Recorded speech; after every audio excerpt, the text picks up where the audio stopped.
بسم الله الرحمن الرحيم. السلام عليكم ورحمة الله وبركاته. بسم الله الرحمن الرحيم. الحمد لله رب العالمين، وأفضل الصلاة وأتم التسليم على سيد المرسلين محمد المبعوث رحمة للعالمين، وعلى آله وصحبه أجمعين، وعلى من اتبعهم بإحسان إلى يوم الدين. أما بعد، أعوذ بالله من الشيطان الرجيم. محمد رسول الله والذين معه أشداء على الكفار رحماء بينهم، تراهم ركعا سجدا يبتغون فضلا من الله ورضوانا، سيماهم في وجوههم من أثر السجود، ذلك مثلهم في التوراة ومثلهم في الإنجيل كزرع أخرج شطأه فآزره فاستغلظ فاستوى على سوقه يعجب الزراع ليغيظ بهم الكفار. وعد الله الذين آمنوا وعملوا الصالحات منهم مغفرة وأجرا عظيما. صدق الله العظيم. Başımızın təci ustadlar, yüzleri nurli, dilleri doğali hacı dedele, yürekleri nuru iman bilen yalfillayan kıymetli, erzişli yiğit dostlarım. Hudaý tebarek we taala hemmeňiziň etýän taat ibadatlaryňyzy, dergahyna galdyrýan gollaryňyzy, açýan elleriňizi, diniňiz, dünýäňiz üçin etýän hayır dogalaryňyzy Hudaý tebarek we taala baryňyzdan kabul etsin. Hudaý tebarek we taala emniyeti, can saglygy, ýurt parahatçylygy, nygmat bolçylygy başymyzdan aýyrmasyn inşallah. 28-nji jelese Hazreti Ebu Bekr Siddiq'in siretiniň içinde, geçen jelesede Hazreti Osama'n jeyşini Resulullah aleyhisselam vefat etmedinden önce tayin eden goşun leşkerini iyi vermeli mi, iyi vermeli mi, şoň üstüne ihtilaflı bolly. Hazreti Ebu Bekr Siddiq'in özü bir öz bolsa da ol jeyş, ol goşun Ruma garşyn gitmeli, tamam sahabalar öwünde durdy. Emma bir jelesede içindäki muhim noktalar bilen bile boljak gurrungle jeyşi leşkeri Hazreti Osama 20 ýaşyndaky oglan baş edip iyi vermeklige boyun alýa sahabalar. Hazreti Ebu Bekr Siddiq'den isleýärler, bir iyi verýänimizde hatta gal goşun iyi versek de leşker Ruma garşyn gitse de 20 ýaşyndaky oglan baş bolup gitmesin. Bir ýaşy ulurak, bir tejrüberek, bir ozal jeňler başyndan geçireni ferman edip iyi vereyliň diýakadan Hazreti Ebu Bekr Siddiq'den isleýärler we alýan jogaplary. Ensar sahabalar Resulullah aleyhisselam'ın tayin eden Hazreti Osama'nı baş edip koyonuna i'tiraz edipdirler. Ensar sahabalar, Medineli sahabalar Hazreti Ömer'e edipdirler. Ey Ömer Faruk, inni leşkerin gitjegine boýnallyk, Ruma garşyn musulmanlaryň Resulullah aleyhisselam'ın vefatından 3 gün soňra uğrajaklygyny Ebu Bekr Siddiq'in iyi berjeklige boýun alyndy. İyi verse iyi versin, ýöne şol 20 ýaşyndaky häzir jawan sahaba, tejrübesi ýok sahabany iyi verenden bir ýaşylyrak, bir sinni olokorak, bir tejrübesi kärrägi iyi verse näjire, sen bir wasete bolsana, sen bir barsana diýakadan Hazreti Ömer'den isleýärler. Hazreti Ömer Faruk, Hazreti Ebu Bekr Siddiq'in ýanyna gelipdir. Hazreti Ebu Bekr aýdypdyr: "Fe innel ensar tetlubu rajulan aqdama sinnan min Usama radıyallahu anh." Ey Ebu Bekr Siddiq, ensar sahabalar meni ýaşyllyga iyi berdiler sana.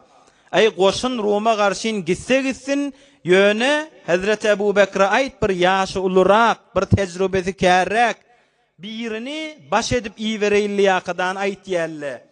Ey Ebu Bekr Siddiq diýakadan Hazreti Ömer şunu aýtýar. Hazreti Ebu Bekr Siddiq oturan yerinden defa galypdyr we ahaza bi lihyati Ömer radıyallahu anh.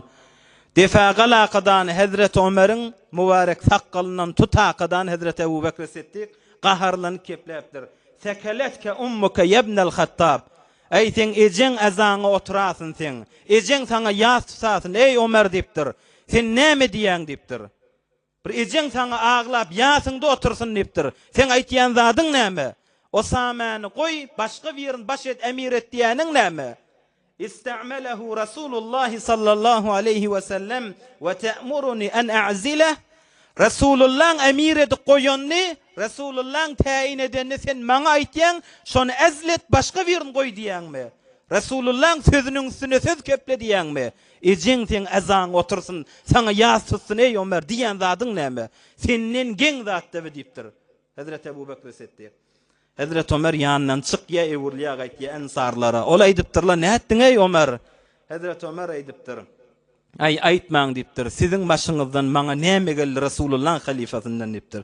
Meni utandyryp göbert diýipdir. Siziň üstüňizden siz sebep bolýaňyz men Ebu Bekr Siddiq'in ýanyna şermende bolaýyn diýipdir.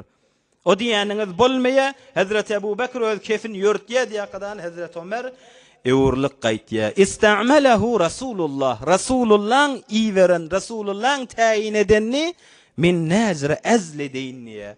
Resulullah aleyhisselam kimi tayin etse, nämäni baş etse, kimi begellese, şol hemişe zafer, piýruzlyk, galyplyk şo bilen bolýar-da.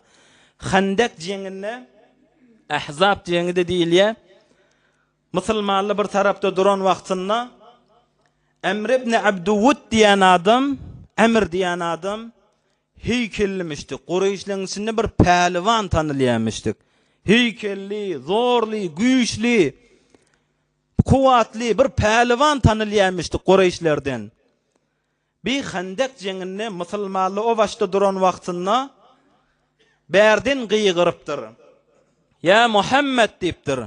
Şol Emr diýen adam güýjükän, heykel olokon, zorly, emma köfrüň içinde müşrikliň pählivany bolakadan gelen Emr, "Ya Muhammed" diýipdir. "Inni mushtaqun ilen nar, nauzu billah." Ey Muhammed, cehennem ma diýäňiz, men şoňa beter hewäsli men cehenneme diýipdir, nauzu billah. Şol oda men beter eştiýagym ma diýipdir, men beter hewäsim ma diýipdir.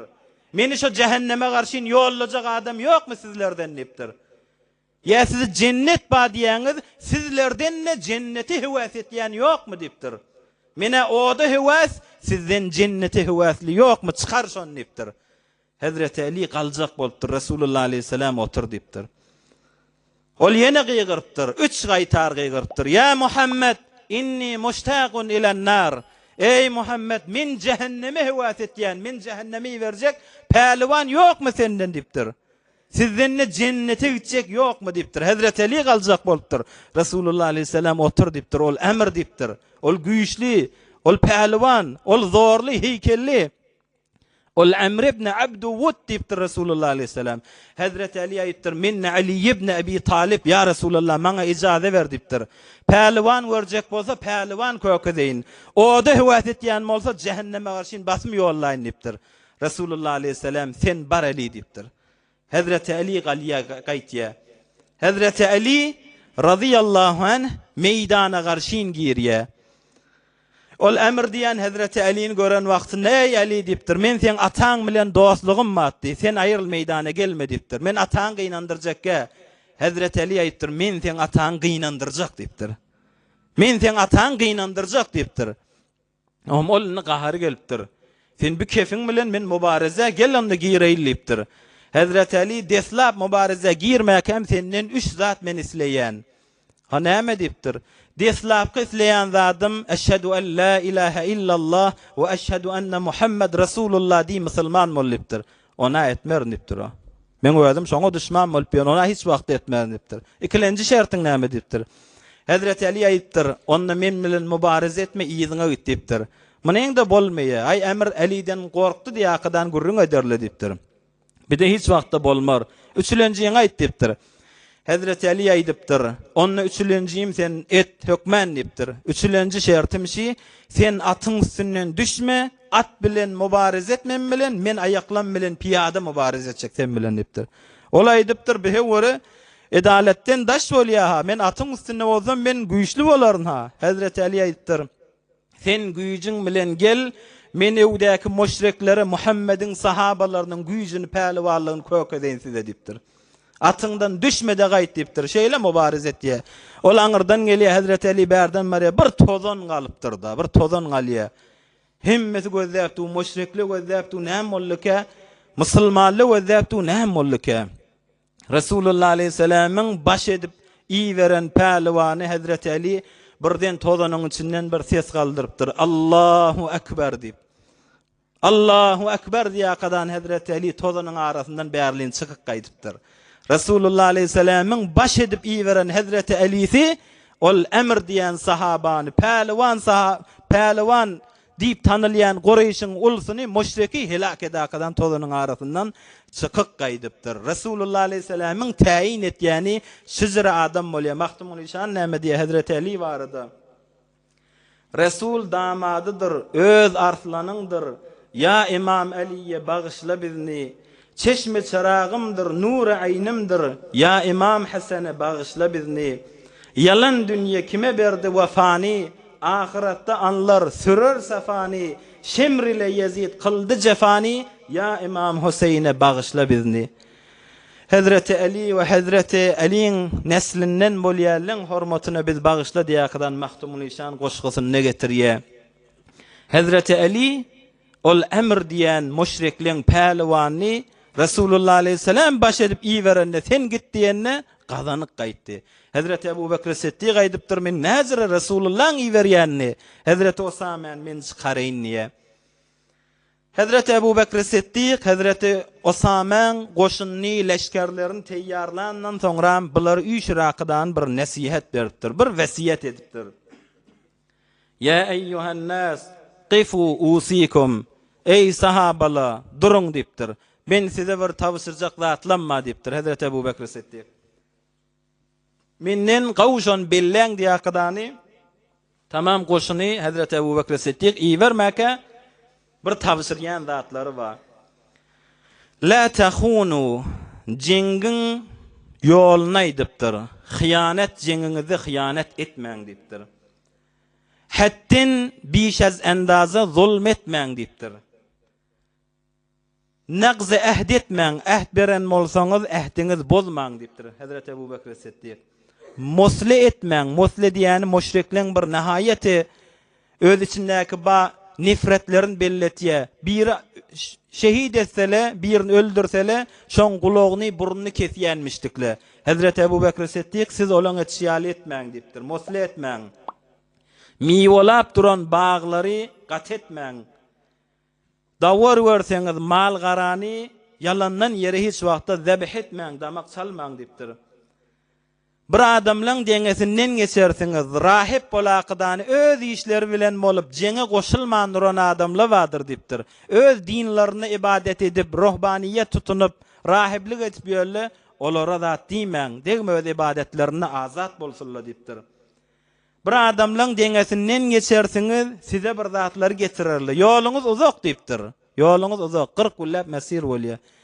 Uzak ýoluň içinde her zat size getirip bersele, Bismillah diýäkadan ýersiňiz diýipdir. Soňramda bir adamlaň üstünden geçersiňiz diýipdir Hazreti Ebu Bekr Siddiq. Saçlarynyň ortasyny sýryp, gapdallaryny goýýandyr, gapdallar durandyr. Olaň saçlaryny kesiň diýipdir Hazreti Ebu Bekr Siddiq. İnşallah işdiň üstünden bir gurrun ederiz. Uran Bismillah diýäkadan, uran Bismillah diýäkadan jiň şuru ediň diýäkadan Hazreti Ebu Bekr Siddiq iyi berýär. Emma siz goşun iyi vermedinden önce size bir tawsyrjak zadym ma diýipdir. Şu bir nokte. Hazreti Adele agala musulman dogalla bir tawsyrmak bir va musaferete gitjek bolýar, gurbete işe gitjek bolýar, Türkiýe gitjek bolýar, Teherana gitjek bolýar. Ya hytmata gitjek bolýar, bir 2 ýyllapda hytmatda geçirmeli bolýar. Ya bir tahsilatdan sirim danışga gitýär. Bir dewerek uzak ýerlerde okuýmaly bolýar. Hulasa bir sefere gitjeklere ya biri gelýär men bir falan iş başlajak bolýar. Ya men falan idara geçdim. Men falan bir işe durdum. Ya bir işe durjak bolýan. Bir zatlar biziň ýanymyza diýip gelsele, bir ýaşuly bolýan. Şol saňa gelip şu zatlar aýdanna bir gaw zatlar bilen tawsyrmak gözde can ballym, gözde can oglum, sen barýan ýeriň şeýledir diýäkadan bir tawsyrmak Resulullah aleyhisselam'ın sünneti şu. Hazreti Muaz ibn Cebel diýen sahaban Resulullah aleyhisselam Yemen'e ýiberjek bolanda Resulullah aleyhisselam bir neçe zatlar tavşırıptır. Hazreti Ebu Bekir Siddiq de Resulullah aleyhisselam'ın basan yerine basıp, şu Resulullah aleyhisselam'ın sünnetin direldip, koşullara şunu tavşırıptı. Bizlere de öz oğlumuz bir yedik işlemene gidecek bolsa, ballimiz, yegenimiz, daimiz, beherhal, sen dogada bol, mena işe varyan, ya falan yerik varyan, ya hıtmata varyan, şoňa bir gawzatlar tavşyrmaklyk şıvır sünnetmişdik. Mun tecrübe de özüňiz cemaat araňyzda bardyr. Biriniň ýanyna baran bolsaň, şol bir zatlar saňa tavşyran bolsa, hiç ýatdan çykmaýa. Ey tavşyrmaly gawlykly bilen, janagul baran ýerinde hökmen bir oturuşup turuşýan adamlaň bolar, ýeke ýaşap bolmaýa janagul. Baranda her jire oglanmadyr. Baranda her jire her tüýsli oglanmadyr. Her jire fikirli oglanmadyr. Her jire terbiýet gören oglanmadyr. Sen olardan uzak bolup bolmaýa ýöne janagul habardar bol ha. Namazyň marada, imanyň marada, aqidaň marada bir zeminen aýtdaňyr, soňra otak baranna şu zatly başyna gelenne, ha ol atamyň aýdan zady haby, ol falan agamyň aýdan zady haby diýip zeminiz teýýar bolsun. Her bir kefe garşyn allanyp gitmesin. Her bir yaman ýoldaşa allanyp gitmesin. Näzire gezip ýören oglalla, agzy burun arasy gezip ýören oglalla, bir näçe müddet, bir näçe ay bir oglallaň ýanyna barýa, tamam üýtgäk gelýär, ya tamam bir hilafa çekilýär. Şi gitmäke tawşyrsaň şoň gulagyna ýadegar bolup galýandyr. Janagul oturup turýanyňa habardar bol. Janagul ýylanýanyň hemişe ýerde gezip ýören nädir ha? Bir tofar ýylanly we adamyň boýunna geçip boýunna aýlanan ýandyr ha. Sen bilen bile ýörýär, bile gezýär, sen bilen bile ýatýandyr. Habardar bol ha diýakydany tavşyryp durmak gerekdir. Musulman da golla. Şon ýoldaş adama kän täsir goýýar. Bir 60 ýaşyndaky adam 60 ýaşynda ol aýtýarda, ey şi diýe men himme zady goýdum, himme hilafy goýdum, imme şi ýaman ýoldaşlymma men şolar aýryp bilemakda. Şola maňa diň uranda men şi ýaşa ýetdim, özüm de narahat, zinanam da narahat, imme şolardan men aýyşyp barama, aýryşyp bilemak. Şola diň urda durup bilmeýända, bar gelemden soňra mökünýän ha. Ýöne şolardan men aýryşyp bilemak diýe. Şi gitmäke adam bir tawşyrmak gerek-de. Bir ýaşly adamlaň biri aýtdy, ýaşy ola konty. Hey mene bir işe barýan idim diýe. Hey biriniň dawaryn makmana, bir sofonçylyga barýan idim. Bir ola kon tagziriň ýanyna bardym diýe. Hey şeýle bir dogada bolup diýe. Şonda şo bir tagzir maňa bir zat tawşyrdy. Şu 30 ýyllap biriniň ýanyna men gezdim, biriniň eline gezdim. Şol hemişe şol ola kon tagziriň aýdan zady gulagymda şol halka bolup galdy diýe-de. Gezýän ýerinde hiç wagtda malyna, namasyna, janyna hiç wagtda da biderek göz tikama hadi aýtdy. Aý şu 30 ýyllap gezdim, şoň aýdan zady gulagymdan na çykmady diýe-de. Ýani gözden naga täsiri başy zatlaň. Ya bir ýaş oglalaryň bir idara geçecek bolamda falan ahun näden ýanyna bardym diye.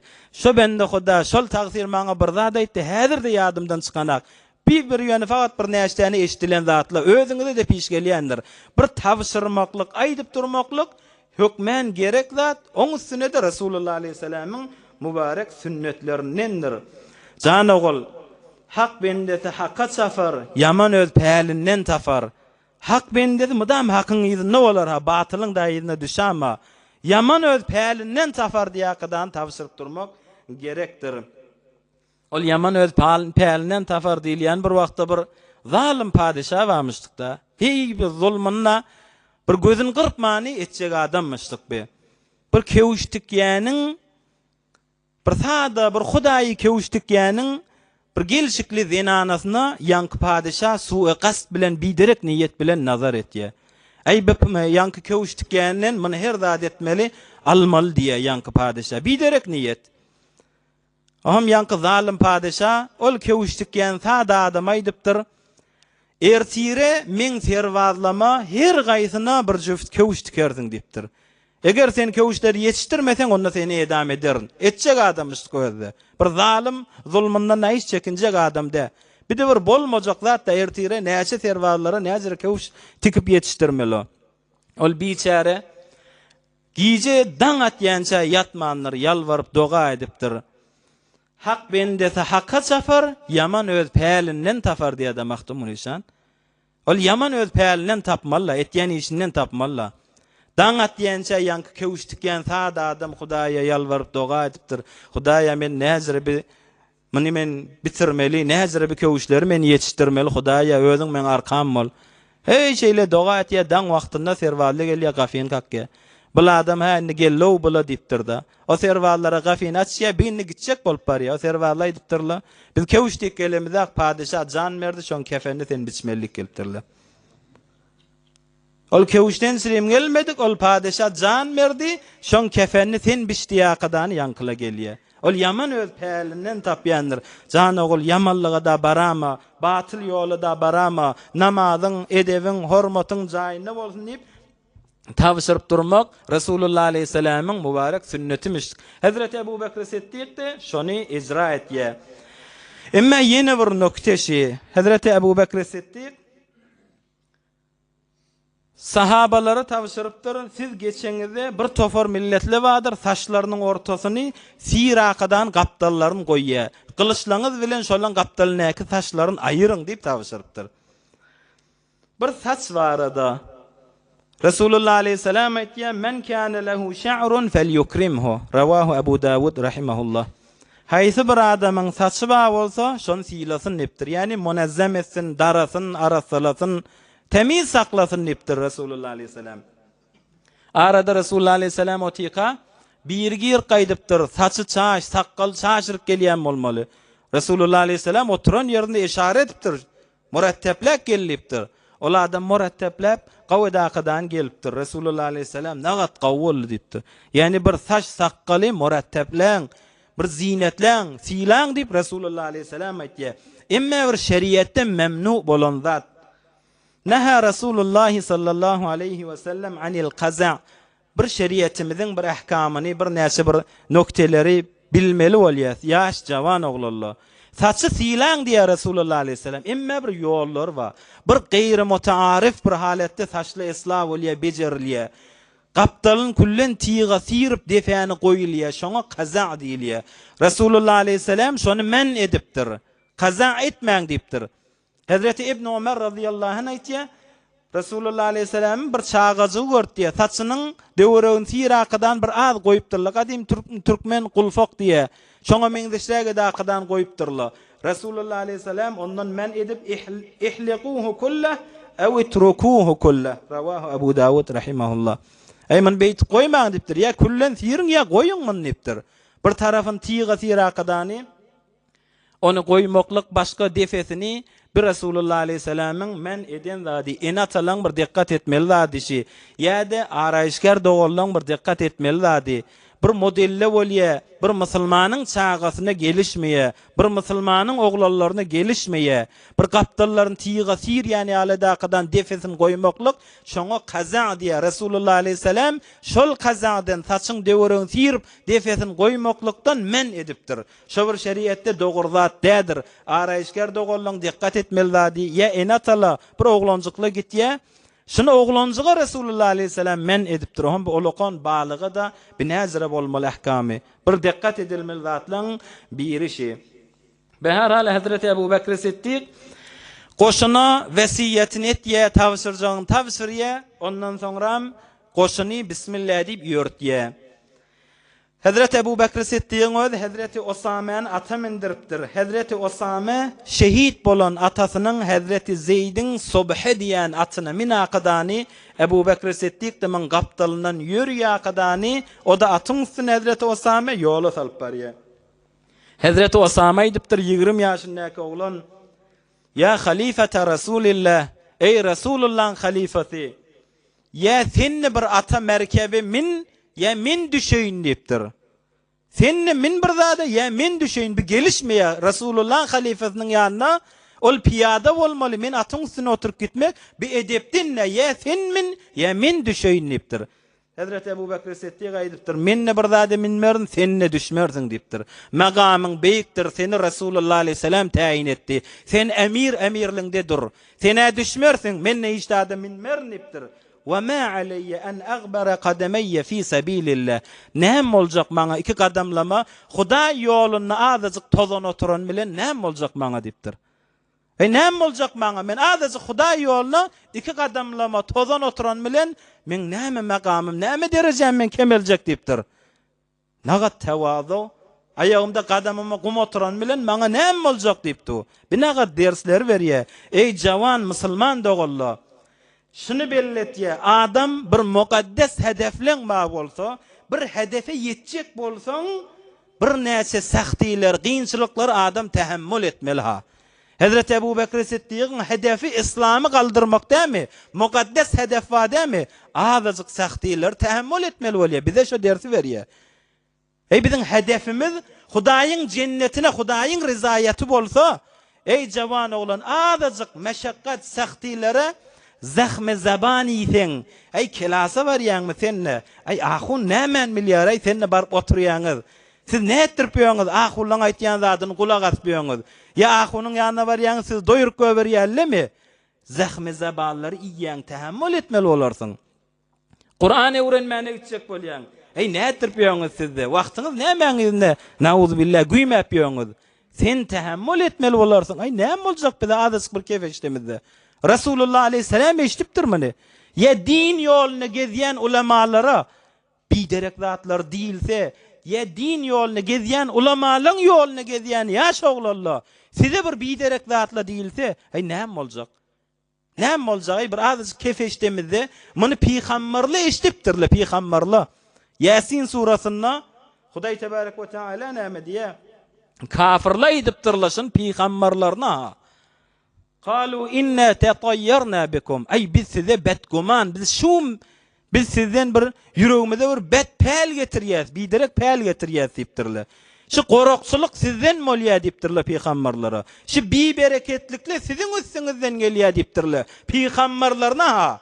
Ay saňa maňa da näme kep diýilýär ay? Peýgamberlerine diýipdirler. Şu bir şuumlyk, şu bir betbahtlyk sizin üstüňizden gelýär diýipdir kafirler. O peýgamberler diýipdirler.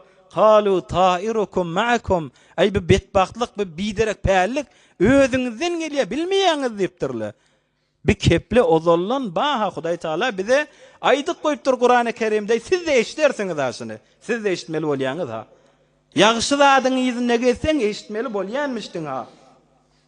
Ya hasşmat rahat diniň ýüzüne gelýärlere, wagt ulamalara, gülýal ulamaly tagsirlara, ay bir umumy edaqadan bir terbiýesizlikle bolýar. Yaş dostly bir dert bolansaň aýdylýar. Ýogsa molokon tagsirlaň ýanyna adam aýtmany da şermet ýa. Emma fazai mejazi girýän oglanlar bilýär. Ulamalar barada, din barada nagat rahat gostahyla bolýar, terbiýesizlikle bolýar. Heş ulamalar, şu ahullah haçan tamam bolýar. Haçan şu mollalar tamam bolýar. Ya nauzubillah, haçan şu sakallylar tamam bolýar. Şu betbahtçylyk, şu gorokçylyk şulardan gelýär. Hey sen bi namazlyňdan görülmeýär da ony, öz bolup gelişinden görülmeýär. Rahat dil ýetirmeklik bir bamyşlyk. Ähli batylyň däwimişdikçi. Ey ýaş dostlar, ay näme boljak? Bu kepleri eşdenimiz bilen diýmek gerek da. Biz atla peýgamberlere de aýdylýanmışdyk. Rasulullah aleyhisselam näme diýär? Ugdu alimen. Özüň alim bolýupdyr Rasulullah aleyhisselam. Şeriýete gerekli adyň bilýän bolýupdyr. Ew mutaallimen. Wagtyň ýokmuşdyk, janyň bilen boljakmyşdyň. Emme başarmanlarsan onu öwrenip gezýän bolýupdyr. Heftede bir gün bername goýuň, bir ulum diniden, bir az bolsa heftede birçi gijede bolsa da öwreneyliň, öwrenip gezýänleň arasynda bolayliň diýip. Buharadan faryg tahsil bolup gelelle, soňram tagsirlary heftede bir gezekde bolsa derse barýanmışdyklar. Näme? Mutaallim bolup gezeyli, öwrenýän bolup gezeyli, talibi ilm bolup gezeyli ýamışdyklar. Ömrüň 24 saat wagtyň goýup başarmasaň da heftede birçi saat goý, bir ýasydan soňram goý.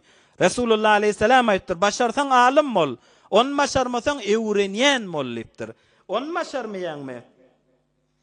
Ew mustami'an eşitýän bol. Ay şu wagz jelesele bolýar, şeriýetden aýdylýar, şonu eşitýän bolýupdyr.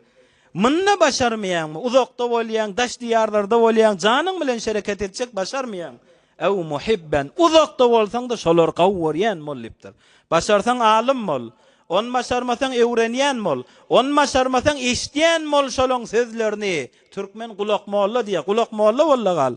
Onma şermeýänmi? Şolar gawwarýan mol. Ve la tekunil hamis. Beşlenci bolama dipdir Resulullah aleyhisselam. Beşlenci näme? Ne özüň ilmi öwrenipdirsiň, ne öwre alim bolupdirsiň, ne öwrenipdirsiň, ne ne şolar gawwarýan bolupdirsiň. Beşlenci bolama fetehlik, onu helak bolarsyň dipdir. Rawahu Tabarani rahimahullah. Şolar yokuş berýän bolama, onu helak bolarsyň dipdir. Resulullah aleyhisselam aýdypdy. İmam Zehebi rahmetullahi aleyh näme diýe? Geň zat dipdir. Sunnetullahi fi kulli men izdara'l ulama baqiya haqiran. Dipdir şu bir ýylyň gurrunde ha. Şu Resulullah aleyhisselamdan märik. Ay ozollan märikşi haýsy bir adam dipdir. Ulamalar tahqir etse şol adam haqir bol qalar dipdir. Şu ozollanna bol kile Hudaýyň däwe adeti şi dipdir. Ulamalar tahqir etýän adam şoň özü mudam tahqir bol haqirlikde heqaratde ýaşap gelýäşi dipdir. Ey ýaş dostlar, her bir diýilýän zada fezai mejazida bolýan zada her bir kefe gidip bolmaýanlar ha. Ol ulamalar tahqir etýäniň özü haqir bol qalar dipdir. Hazreti Gawse Agzam Abdülkadir Geylani her kim boyun alıptır da bu Gawse Agzam güýçli tek ewliya bolguly ay ýeriň ýüzüniň beýik ewliýasy diýakydany her kim boyun alıptır. Şeyh San'an diýen Isfahanly bir wamyşdyk. Bir de özü pir adam. 400 sofisy bilen haja barýaka emma bir wagyle bolýar. Özü bir pir adammışdyk. Ay Abdülkadirden Gawse Agzam boljakmy dipdir. Şizre keplerken hegaretleri aýdypdyr. Hazreti Abdülkadir Geylani aýdypdyr oňa. Şoň öz dipdir. Gerşine doňuz göterip gezamasa ýagşy dipdir da. Nauzubillah. Hey şi dipdir Abdülkadir Geylani aýdypdyr. Şoň öz rahat dil ýetirýär gerşine doňuz alyp gezamasa ýagşy bolamasa ýagşy şoň öz dip Abdülkadir Geylani kuddise sirruh şey diye Mahtumun Nişan nagat gawaýt ýamyny. Tangry söýen bende beddoga kılsa feleki titredip arşy ýandyrar diye Mahtumun Nişan. Hey bir Hudaýyň dostlarynyň ýüregine agyrdamallah. Ey beddogasyna da galamallah. Tangry söýen bende beddoga kılsa feleki titredip arşy ýandyrar diye Mahtumun Nişan. Bir ýüregine agyrdasaň, ol ýüreginden gynanyp beddoga edasa adamy ol bedbahtçylyga hegaret elçeka. Şeyh San'an 400 sofisy bilen haja çykýar. Ýolla barýan ýerine bir Mesihi gyza nauzubillah aşyk bolupdyr. Bir Mesihi gyza göwüne gidipdir. Ey şoň ýyzyndan gitýär, ýani 400 ýany muritler barmyşdyk. Hey bir näetdirip biziň bir başymyz, biziň pirimiz bir nämetde bolýar. Ol Mesihi gyzyň atasy aýdypdyr. Sen men gyzym aljak bolsaň, bir ýyllap men doňuzlanma şolar bakarsyň diýe. Bir şoňa razy bolýar, şoňa razy bolýar. Ýanyky muritler äpber gaýdypdyrlar. Hey ýandan aýryşyk gaýdypdyrlar. Bir ýyllap şoň doňuzun bakmagyna razy bolýar. Ahirde bir ýagyllyk gün bolupdyr, doňuzun köýlejikleri bir ýerde galanda, şolar çykar akadan alyp gerişine alakadan göterip gelýäni görüpdirler da. Nauzubillah. Soňra muritler Abdülkadir Geylani gaýtýarlar. 40 güllep el galdyryp doga edakadan ol özüni tapyp ýene tawba edip ýagşy adamlardan bolupdyr diýe. Adam kime bir zat diye, kim bilen mübarize etýärligini bilmek gerektir. Şon Hudaha hat perdeye kesteret, meyleşender ta'niye pakan beret diye Hazreti Mevlana. Hudaý bir adam biýawre ýetjek bolsa, öz meyliş ýagşy adamlara degip başlajak bolar. Sen görýän bir ýagşy adamlara degijek bolupdy, ýanyndan gaç ol oturşmaly adamyň de. Ol oturşmaly adamyň de. Türkmen ulamalarına bir muhabbetli. Behar Hazreti Ebu Bekr Siddiq näme boljak men gadamlam Hudaý ýoluna bir tozan siňenine diye. Bizlere de näme boljak ey ýaş dostlar. Sen kelasa barýan eziyet berilse, sen din ýoluna gezýän bir keple aýdylsa, sen namaz okuýan kargada işläp ýören ýerinde, sen de bulardanmy, sen de sofalardanmy, sen de bu guruhlardanmy? Hey peýgamberlere diýilýän zatmışdyk. Muny boyun almalylar. Hazreti Ebu Bekr Siddiq Hazreti Osamaga atyny ol Hazreti Osama'da atasynyň şehit bolan atasynyň subhy diýen atynyň üstüne barýaka Hazreti Ebu Bekr Siddiq tavsirypdyr. Isna' ma amaraka bihi Nabiyullah sallallahu aleyhi ve sellem. Ey Osama diýipdir. sana zat deyip boljakka Rasulullah aleyhisselam sana tavşırmalı zatlar tavşırdy, aýtmaly zatlar aýtdy. Ey Osama, Resulullah'ın sözünün üstüne söz keplenilmer. Resulullah'ın mübarek sözünün üstüne söz gelmer. Resulullah sana nämen tavşyran bolsa şolar et dipdir. Resulullah sana nämen tavşyran bolsa, nirde bar diýen bolsa, nirde gal diýen bolsa, näme et diýen bolsa, sen şolar et. Men Abu Bekr Siddiq Resulullah'ın sözünün üstüne sana da tavşyryp başarmar dipdir. Resulullah'ın buyruklary bilen bol ýakydan Hazreti Abu Bekr Siddiq şeýle tavsiye bir nagat nökteşi, nagat dersçi. Sabit ibn Qays diýen bir sahaba. Gulagyna bir kerlik barmışdy, gulagyna agyrlyk barmışdy Hazreti Sabit'in. Sesi oham gıygyryp gaçyrak kepleýän bolmaly. Öz gulagy agyrrak bolansaň, gaçyrak kepleýän bolmaly. Hudaý Taala ayet indiripdir.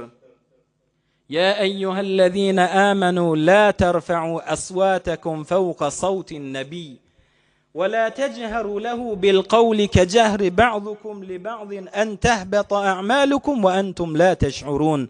Ey iman getirenler ya Hudaý Taala. Sesinizi Muhammed Resulullah'ın sesinin üstüne kaldırmayın dipdir. Sesinizi kepleğinizi Resulullah'ın sözünün üstünden kalmasın. Resulullah'ın sesinden kalmasın. Resulullah'ın çağıranızda bir-biriniz çağırsınız ýaly dakydany çağırmaň, edep bilen çağırın. Ya Resulullah diýin, ya Nebiyallah diýin, ya Muhammed diýakydan gelmäň dipdir Hudaý Taala. Sesinizde Muhammed Resulullah'ın sesinden kalmasın, bir edepçilik etmäň diýip Hudaý Taala şu aýaty indirýär. Hazreti Sabit ibn Qays diýen sahaba öz gatyra kepleýär, gulagy agyrrak bolansaň şu aýany eşdenden soňra narahat bolup üzülüp öýünden çykmany näçe ullap görünmändir. Resulullah aleyhisselam aýtdyr, men sahabeti görmeýän dipdir. Sahabalyň biri eýem habarnalaryn ya Resulullah diýip sahabetin öýüne gelýär radiyallahu anh. Ey sahabet, näzire sen halyň? Şer diýipdir pakir. Hal ýok diýipdir. Onda näme diýip? Ayşe aýa menden siriminden molmolşy diýipdir. Men öz gulagymda bir agyrlyk bolansoň, sesim galdyryp kepleýän. Hudaý Taala aýtdy, sesinizi Muhammed Resulullah'ın sözünden galdyrmaň, sesinden galdyrmaň. Siz eger sesini Resulullah'ın sesinden galdyrsaňyz, sogaplaňyz, emelleňiz batyl bolar, özüňiz bilmäň alarsyňyz diýip Hudaý Taala şu aýat menden siriminden molmaly. Men şoňa üzülüpdüm, men sesim olako beýirak diýip şoňa gynanýan dipdir. Ol sahabe gelip Resulullah aleyhisselam aýtdyr, ol özünden sirim şu aýat iňnimike. Emeller sogaplary sen mübarek sesinden galansaň batyl bolmyka diýip başy etek bolup narahat öýünde duýar Resulullah. Resulullah aleyhisselam aýdypdyr, "İzhab ilayhi faqul leh innaka lasta min ahlin nar, walakin min ahlil cenneh." Ravahul Buhari rahimahullah. Ewril git ona habar ver. Sen emelleň batyl bolup, sen Muhammed peýgamberi bi edepçilik edip, sen ot ählinden nä, sen jennetilerden nide aýt şoňa dipdir. Olaýy ondan sirimine nak. Ol sesim men ýogyrrak, sesim gatyrak diýip gynanmasyn. Olaýy ondan sirimine nak ýöne edep diýip aýtdy Hudaý Taala. Aýt ewrle bar sen jenneti diýdi aýt dipdir. Ey şibir nokta ha ýaş jawan dostlar. Vaktiki adamın sesi Resulullah aleyhisselam'ın sesinden defa galanna sogaplar hiç bolup, mehv bolup, batyl bolýan bolsa, Resulullah aleyhisselam'ın fikrinin üstüne fikir kaldırmaklık, Resulullah'ın nezerinin üstüne nezer vermeklik, şu Resulullah'ın aydan kefi diyenin üstüne keplemeklik, Resulullah'ın sözünün üstüne söz keplemeklik, bu adamın emeli nire geltmeli? Resulullah'ın sözünün üstüne sesin kalsa, sesinin üstünden ses kalsa, Hudaý Taala emelleňiz batyl bolar, bilmäň alarsyňyz diýe. Ey ýaş dostlar, bir zatlar şu Resulullah aýtdy, Muhammed peýgamber aýtdy diýilenne. Ey bu zatlar näme wagt şeýrek bolsa da, nauzu billah diýmäne hiç jaýymyz ýok-da. Akıl 100 tane olsa 99 tanesi Muhammed Mustafa'da üşügülle. Hazreti Şehabuddin Sohraverdi kuddise sirru.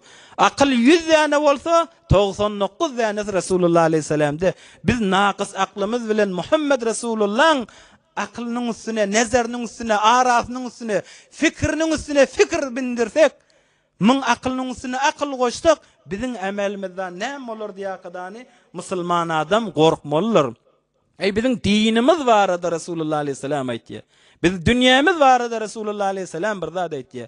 Cismimizi bir mutahassise täwil berýär, tawsir ýatsa, şu qara gözüň haşy, qara gözüň täwil berýän mutahassise bir zat bilýän nirşi diýaqydany. Sen gözüň täwil berýän.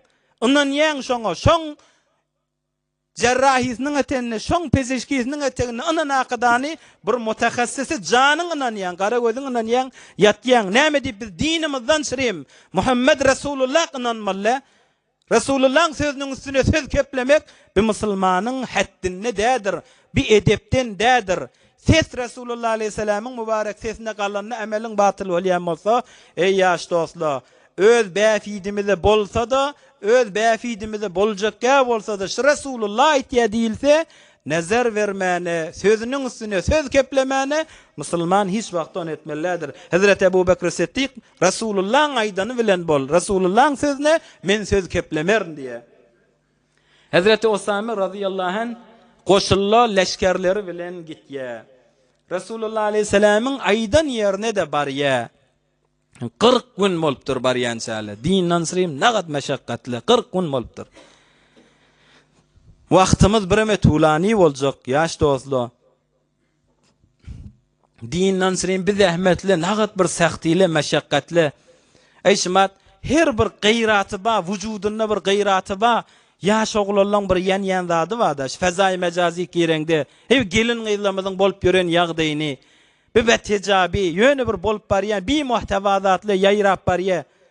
Aslyn fezai mejazi gireň bir bolar bolmaz, muhtawasy ýok.